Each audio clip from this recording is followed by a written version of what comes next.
palabra en Un Café con Fe. Un Café con Fe.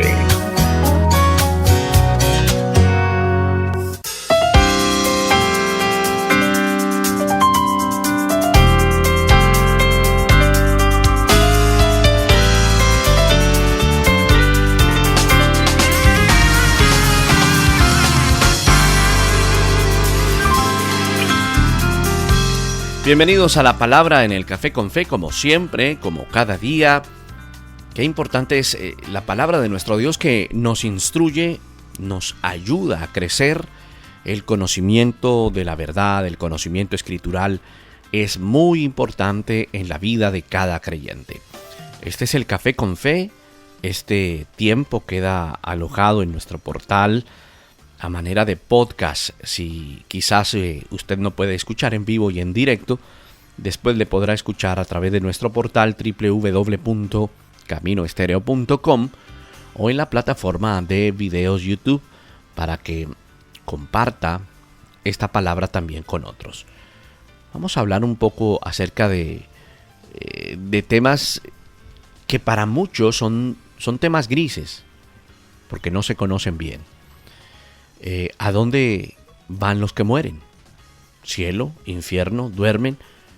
Enseñanzas que se han levantado en los últimos tiempos. Queremos ir a la Escritura y tener claridad frente a este tema de acuerdo a la palabra, que tiene que ser la base fundamental de lo que enseñamos, de lo que compartimos siempre, y somos cuidadosos de hacerlo siempre.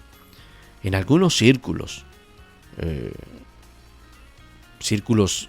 cristianos y otros círculos que tienen aristas de creencias diferentes a la doctrina escritural, enseñan, por ejemplo, una doctrina llamada el sueño del alma. El sueño del alma.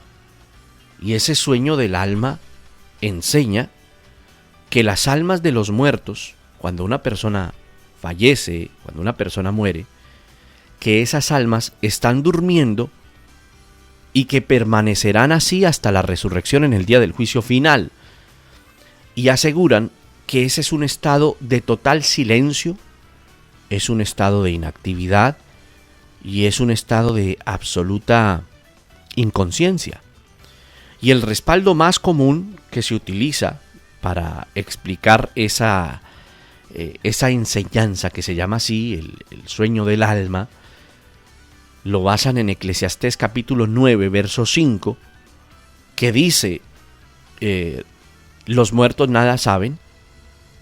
Esa frase la dice Eclesiastés 9, capítulo 5, vamos a leerlo, se lo voy a buscar en la Escritura y usted también si puede buscarlo para que estemos atentos a lo que dice la palabra frente a esto. Eclesiastés capítulo 9, en el verso 5, completo el versículo, dice: porque los que viven saben que han de morir, pero los muertos nada saben, ni tienen más paga, porque su memoria está puesta en olvido.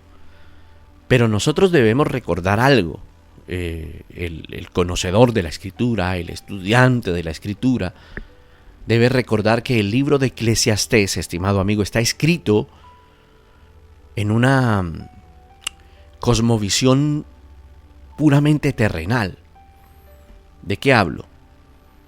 Se trata de un hombre que le ha perdido el total sentido a la vida y presupone que al estar muerto es mucho mejor que vivir en este mundo que tiene eventos repetitivos, monótonos, a los cuales les llama vanidad.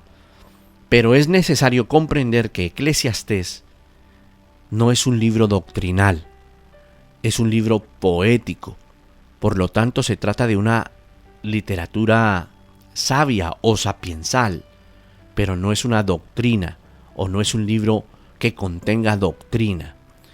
Está escrito y entró dentro del canon bíblico para hacernos reflexionar en cuanto a la verdad de la vida sin Dios. Cuando la vida está sin Dios, el libro afirma que es una vida vana y sin sentido. y por eso es un libro poético en la manera en que describe la vida o las diferentes vivencias del hombre en medio de esta tierra. Ahora, ahí viene la pregunta, entonces, ¿será cierto que las almas de las personas que mueren duermen o están conscientes en algún lugar específico? Pues es necesario que tratemos este tema para que exista también claridad.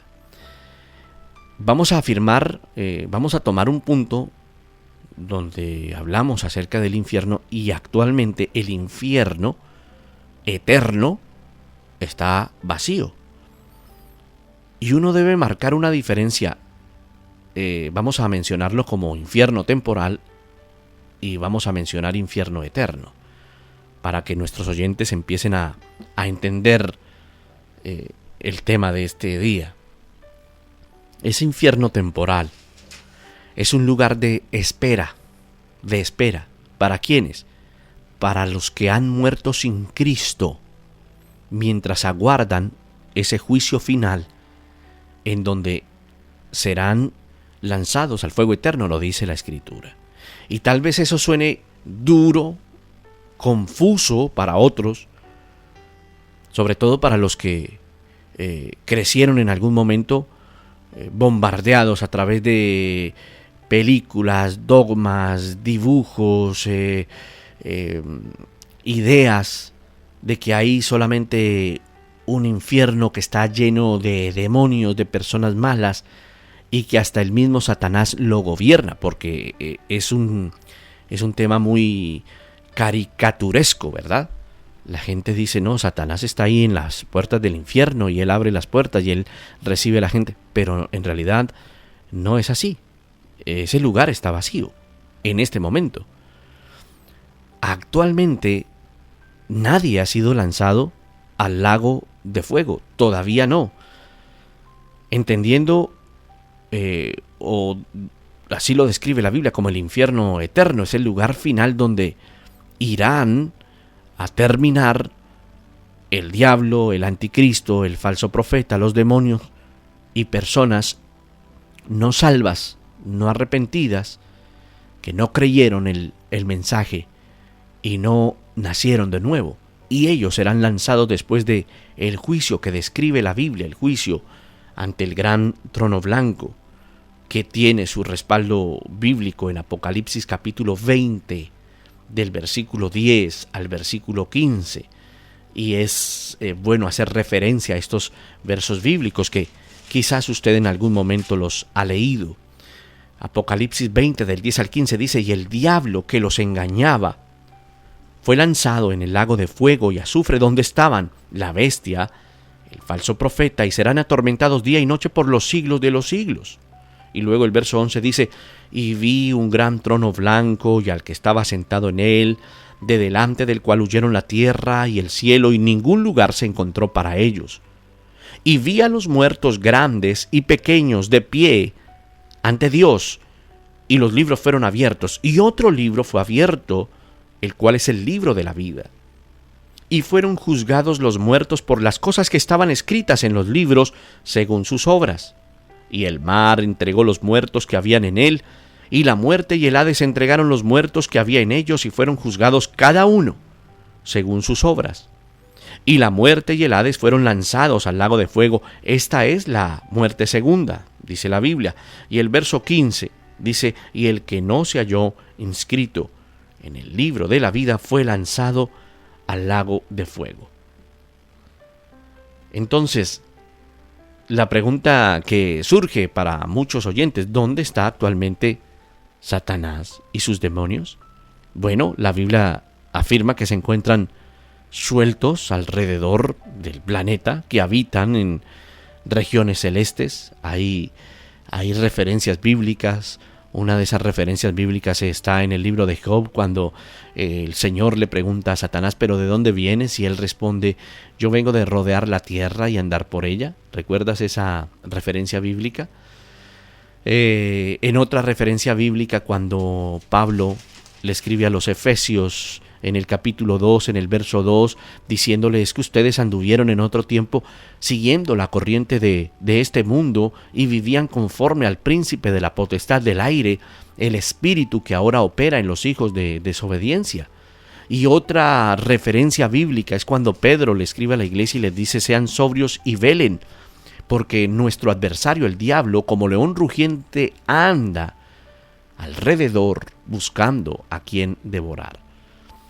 Por lo tanto, esa pregunta acerca del infierno eterno se debe responder como: está vacío, en un lugar preparado que lo llamó el Señor fuego eterno, de acuerdo a Mateo capítulo 25, verso 41, donde el Señor está describiendo y dice: entonces dirá también a los de la izquierda: apartaos de mí, malditos, al fuego eterno preparado para el diablo y sus ángeles.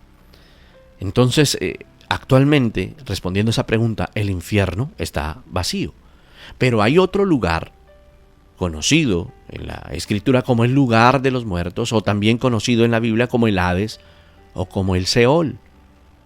Antiguamente, de acuerdo a la Escritura, en los Evangelios, ese lugar estaba dividido en dos. El paraíso, ¿recuerdas? Que también era llamado el seno de Abraham, o como lo llamaron los judíos al principio, el lugar de descanso. Y había un lugar de tormento que también es conocido ahí en la Biblia como infierno, pero no es el lago de fuego o infierno eterno, como ya lo dijimos anteriormente, sino que se trata de algo temporal. El lugar de tormento, teológicamente lo conocemos así.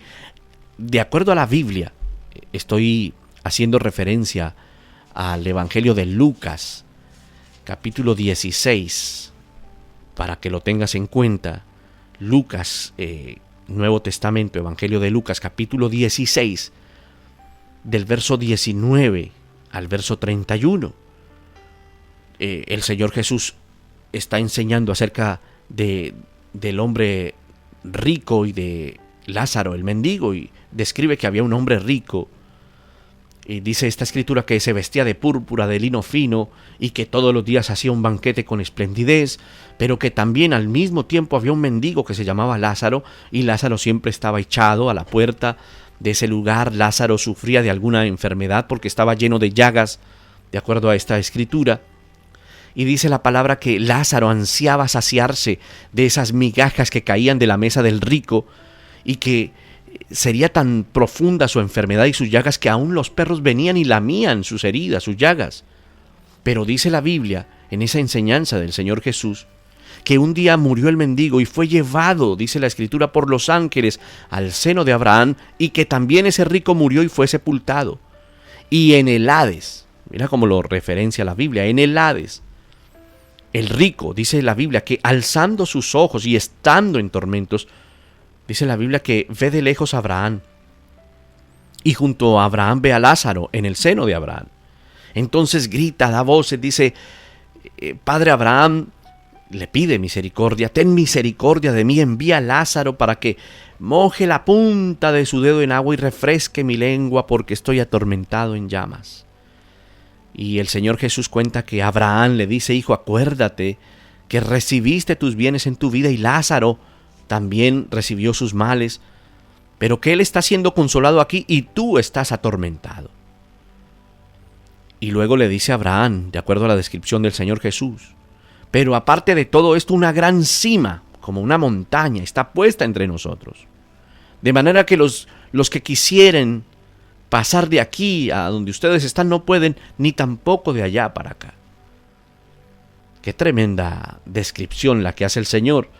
Y el rico sigue hablando y le dice: pero te ruego que envíes a alguien a la casa de mi padre, porque yo tengo 5 hermanos, y que alguien les testifique, les hable, a fin de que no vengan ellos también a este lugar.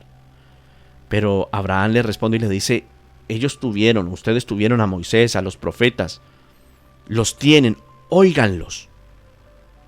Le responde el hombre rico, dice: pero es que si alguien fuere a ellos, de entre los muertos se arrepentirán. Pero Abraham responde, el Señor Jesús finaliza el relato diciendo: es que si no oyen a Moisés y a los profetas, tampoco se van a persuadir aunque alguno se levante de los muertos.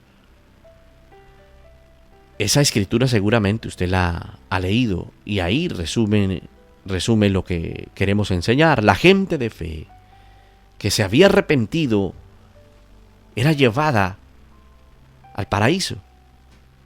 Por eso el Señor Jesús le dice, recuerda al ladrón en la cruz, hoy mismo estarás conmigo en el paraíso.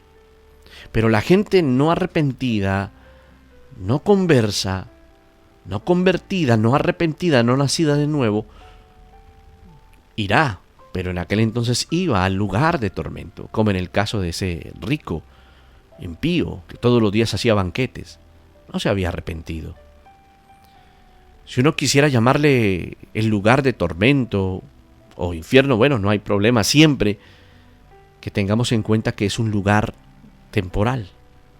Lugar de tormento es como el nombre más adecuado, para diferenciarlo del castigo eterno o del lago de fuego eterno, que es más acertado con el infierno eterno.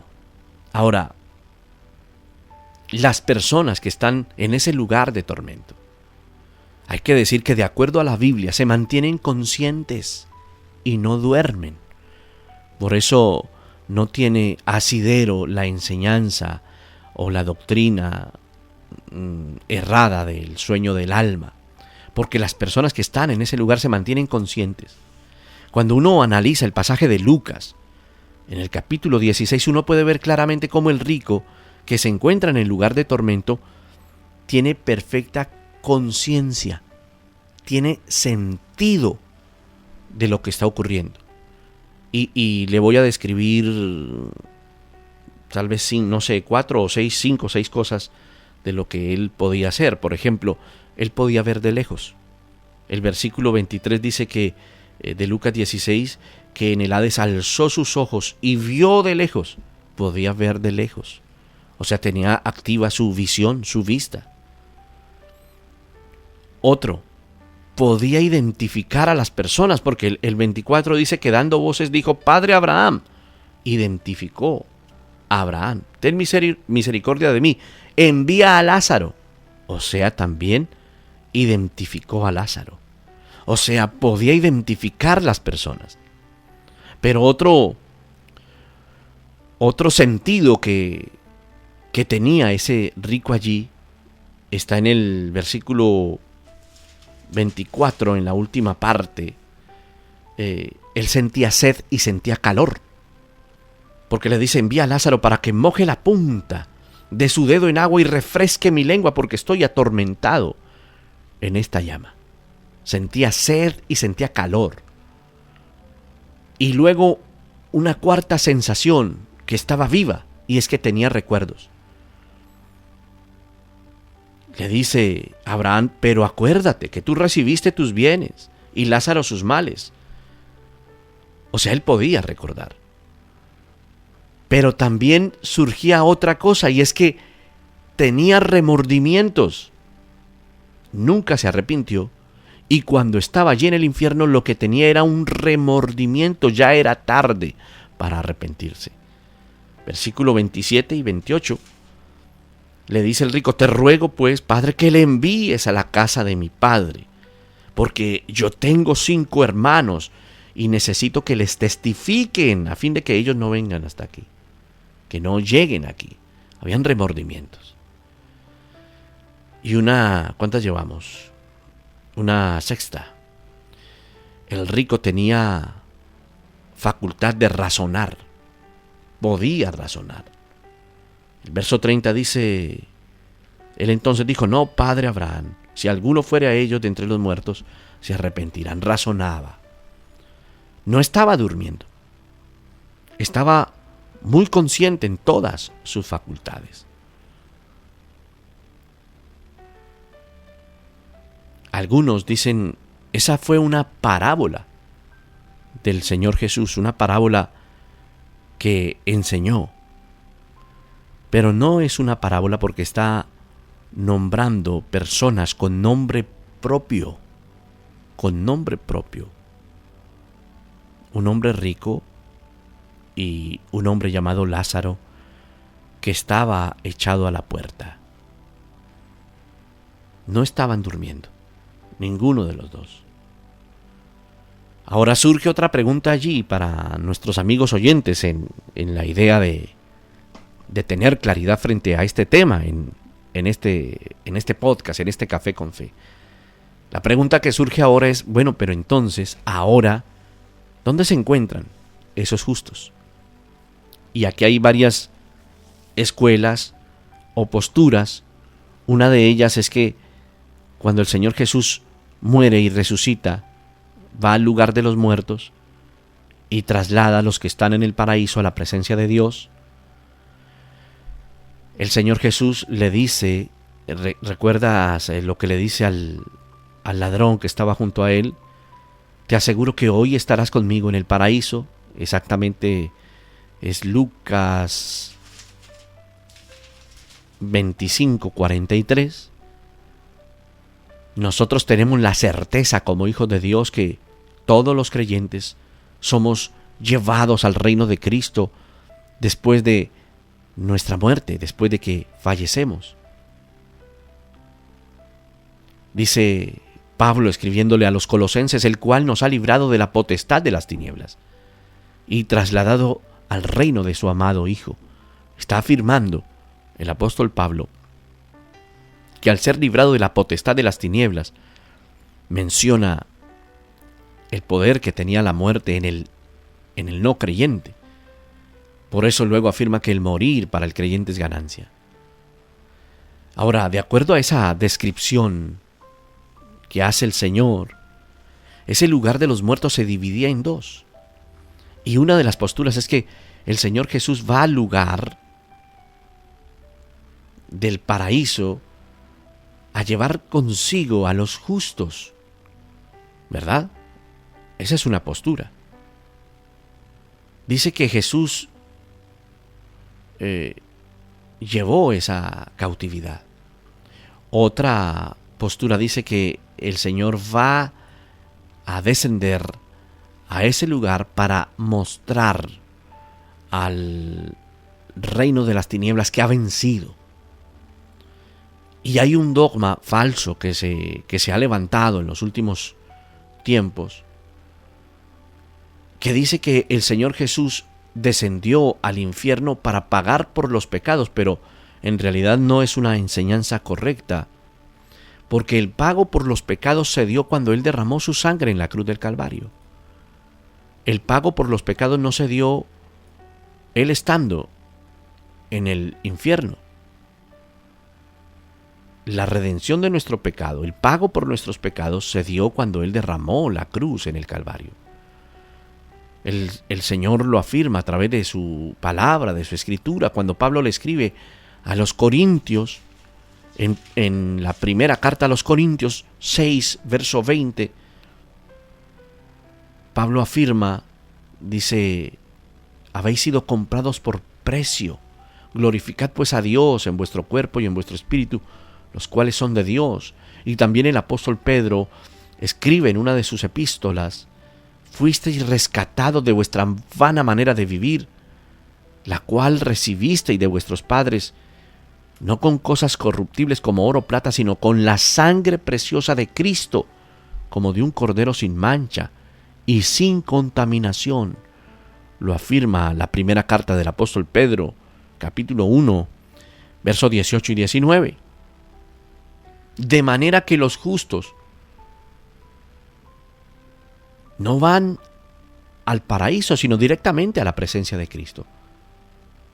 Tal y como lo puede uno apreciar en el testimonio del apóstol Pablo, escribiéndole a la iglesia de los Filipenses, porque de ambas cosas estoy puesto en estrecho, teniendo deseo de partir y estar con Cristo, lo cual es muchísimo mejor.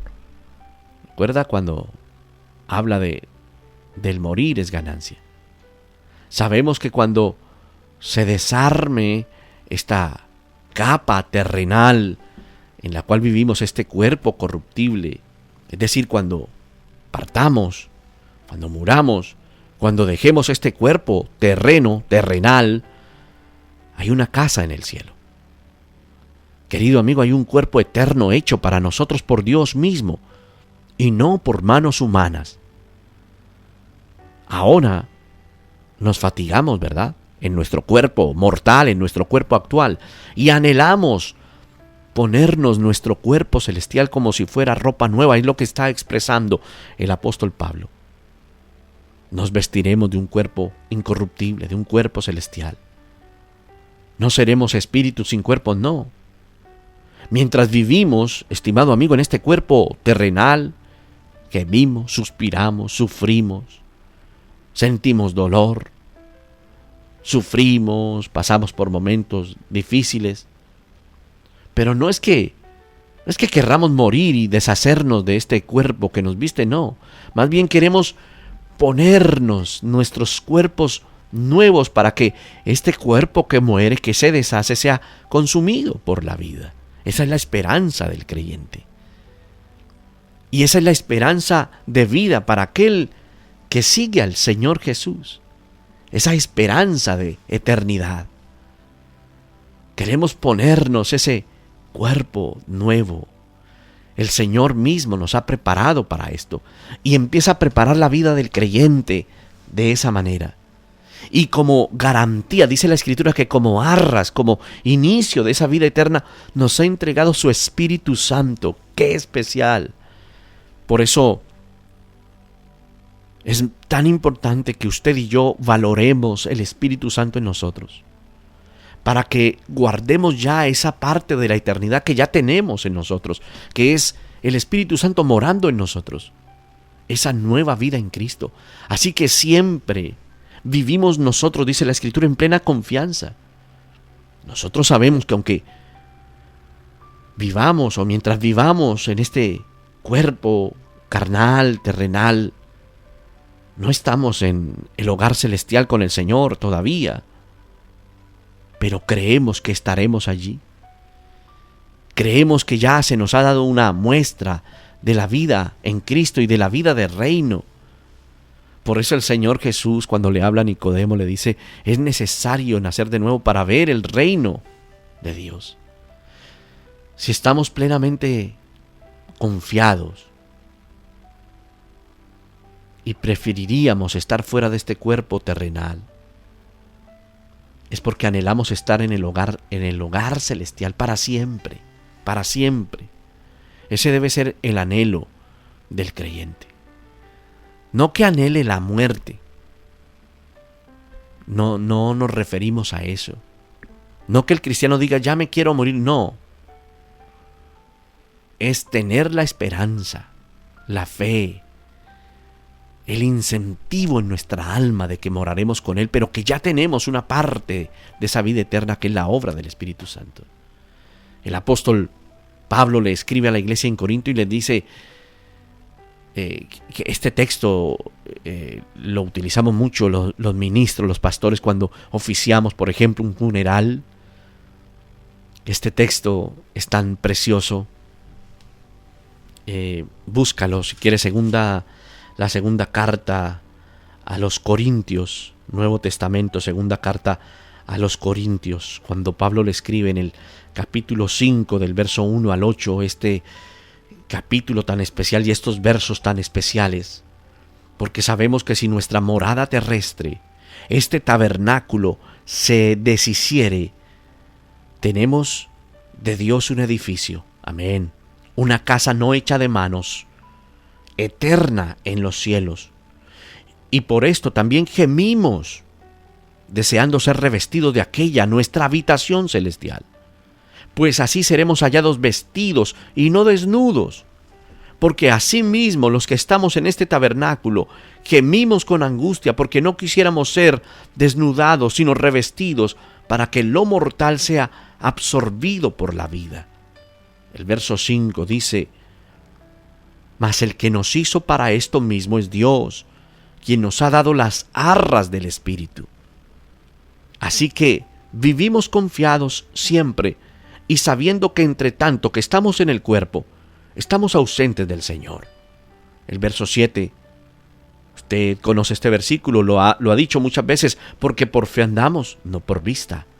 Y el 8 dice: pero confiamos y más quisiéramos estar ausentes del cuerpo y presentes al Señor. Qué especial esta porción de la Escritura. Eso lo sabemos también porque Pablo habló en alguna ocasión de que fue llevado al tercer cielo, ¿verdad? Él en algún momento, ahí mismo en 2 de Corintios, adelante, en el capítulo 12, él como que da un breve destello de lo que vivió. Dice, hace 14 años fui llevado hasta el tercer cielo. Estoy leyendo la Nueva Traducción Viviente. Llevado hasta el tercer cielo. Si fue en mi cuerpo o si fue fuera de mi cuerpo, no lo sé. Solo Dios lo sabe.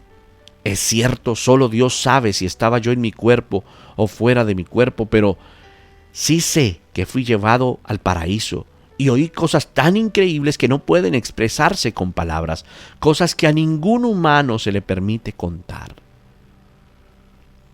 También otro ejemplo bíblico, Moisés, Elías, que recuerdas que aparecen con Cristo cuando viene la transfiguración.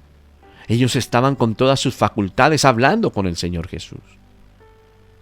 Y aún más contundente, el apóstol Juan, quien también fue traspuesto, estaban allí en la segunda venida de Cristo. Eso es inequívoco frente a la representación de la iglesia. En esa visión que ve el apóstol Juan, a esos 24 ancianos que estaban adorando al Cordero en esa segunda venida. En Apocalipsis dice, no recuerdo exactamente el capítulo, son los primeros capítulos. Capítulo 5, verso 8 en adelante, cuando hubo tomado el libro los 4 seres vivientes, los 24 ancianos, dice la Biblia, se postraron delante del Cordero. Todos tenían arpas, copas de oro llenas de incienso, que son las oraciones de los santos, y cantaban un nuevo cántico. También está el testimonio de Pedro, donde dice, mientras tanto que estoy en este cuerpo, quiero amonestarles o exhortarles, sabiendo que en breve debo abandonar el cuerpo, como nuestro Señor Jesucristo me lo declaró. Pedro está diciendo que partiría y era el anhelo del creyente. El apóstol estaba seguro de que dejaría su cuerpo y que la parte inmaterial de él iría a la presencia del Señor. Tenemos una parte material, una parte inmaterial. La material en nuestro cuerpo, nuestra parte inmaterial, es aquella parte que va a la presencia del Señor. Hay un testimonio aún más certero del apóstol. Muchos van a morir y Juan dice que los que fueron muriendo estaban delante del altar de Dios pidiendo ser vengados. Estos son los que fueron sacrificados. Exactamente Apocalipsis 6, verso 9, cuando se abrió el quinto sello, describe Juan en el Apocalipsis que él ve el altar de las almas de los que habían sido muertos por causa de la palabra, por el testimonio. Es decir, allí el apóstol Juan ve a los mártires, los que murieron por la palabra, perseguidos. Y en la visión dice que él los veía que clamaban diciendo, ¿hasta cuándo, Señor Santo, verdadero, no juzgas y vengas nuestra sangre en los que moran en la tierra? Y dice la Biblia cuando describe Juan que se les dieron vestiduras blancas y el Señor les decía, descansen todavía un poco de tiempo hasta que se complete el número de los consiervos que han de morir como ellos. ¿Qué puede uno concluir de este tema? Que al principio tal vez cuando no lo entendías parecía difícil, pero ahora, de acuerdo a la explicación de la palabra, lo entendemos mejor. Conclusión, hay suficiente evidencia bíblica para creer que los que mueren en Cristo van a la presencia del Señor. Tenemos suficiente Biblia, palabra, para creer que los que mueren sin Cristo van a ese lugar de tormento. esperando ese juicio final, donde serán juzgados y lanzados a una eternidad sin Dios. Estos esperan allí con sus facultades, conscientes, no están durmiendo. Y esto nos estremece y nos reta a guardarnos, pero también a compartir la palabra. En la Biblia el dormir es sinónimo de morir, pero se usa el término dormir frente a la esperanza de la resurrección, no porque literalmente ocurra, no porque en realidad las personas estén durmiendo. Lo que duerme es el cuerpo, el alma no necesita dormir. Por eso cuidémonos de enseñanza falsa, cuidémonos de la postura del sueño del alma, cuidémonos de los que niegan la existencia del cielo y del mismo infierno. Sobre todo, vengamos a la palabra, porque es ahí donde está la fuente de toda nuestra enseñanza.